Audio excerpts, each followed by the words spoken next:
కుటుంబ సభ్యులు, అక్క చెల్లెమ్మలు, అవ్వతాతలు, అన్నదమ్ములు, స్థానికులు అందరికీ ధన్యవాదాలు తెలియజేసుకుంటూ ఈరోజు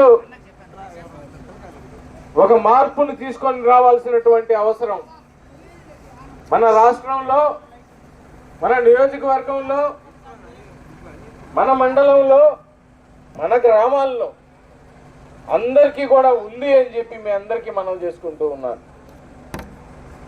అందరూ ఒకసారి గ్రహించండి, అందరూ ఒకసారి ఆలోచించండి. గత 10 సంవత్సరాలుగా ఒకే కుటుంబానికి మీరు ఓట్లు వేశారు, ఒకటే పార్టీకి మీరు ఓట్లు వేశారు, ఒకే గుర్తుకు ఓట్లు వేశారు.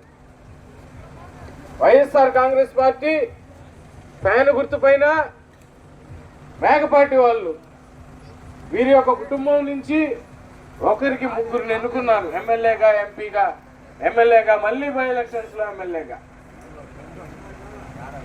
ఒక్కసారి ఆలోచించండి గ్రామస్తులు, ఏమన్నా చేశారా ఈ 10 సంవత్సరాలలో? వాళ్ళు మొదట 10 సంవత్సరాలలో మీ చేత ఓటు వేయించుకొని ఇప్పుడు తెలుగుదేశం పార్టీ నడుస్తూ ఉంది. తర్వాత మన ప్రభుత్వం వస్తుంది, వైఎస్ఆర్ కాంగ్రెస్ పార్టీ, జగన్మోహన్ రెడ్డి నాకు చాలా దగ్గర మిత్రుడు.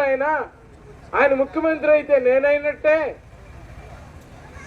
మా కుటుంబం ఆయన కుటుంబం ఒకటే అని తర్వాత కూడా గెలిచారు. అందరూ అనుకున్నట్టే ఆ శాసనసభ్యుడికి ఏకంగా మంత్రి పదవి కూడా దక్కించుకున్నాడు.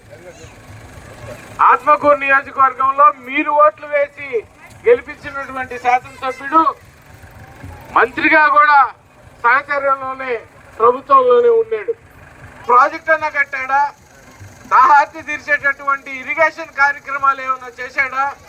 రైతులకు ఉపయోగపడే పనులు ఏమన్నా ఎప్పుడైనా చూసారా, గమనించారా? ఈ 10 సంవత్సరాలలో కొత్తగా ఎవరైనా సిమెంట్ రోడ్లు వేయగలిగారా? ఈడ రైళ్లు కట్టగలిగారా? మౌలిక వసతులు పూర్తిగా మీకు ఇవ్వగలిగారా? ఒక్కసారి ఆలోచించి గుర్తు తెచ్చుకోండి.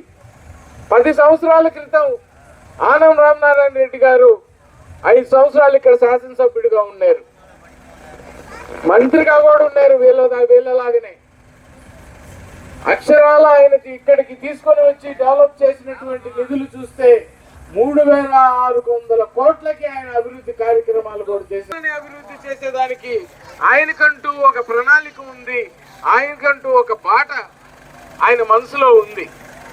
ఇక్కడ రోడ్లు వేయించేది ఆయనే, ట్రైన్లు కట్టేది ఆయనే, మౌలిక వసతులు కల్పించేది ఆయనే, నీటి సరఫరా చేసేది కూడా ఆయనే.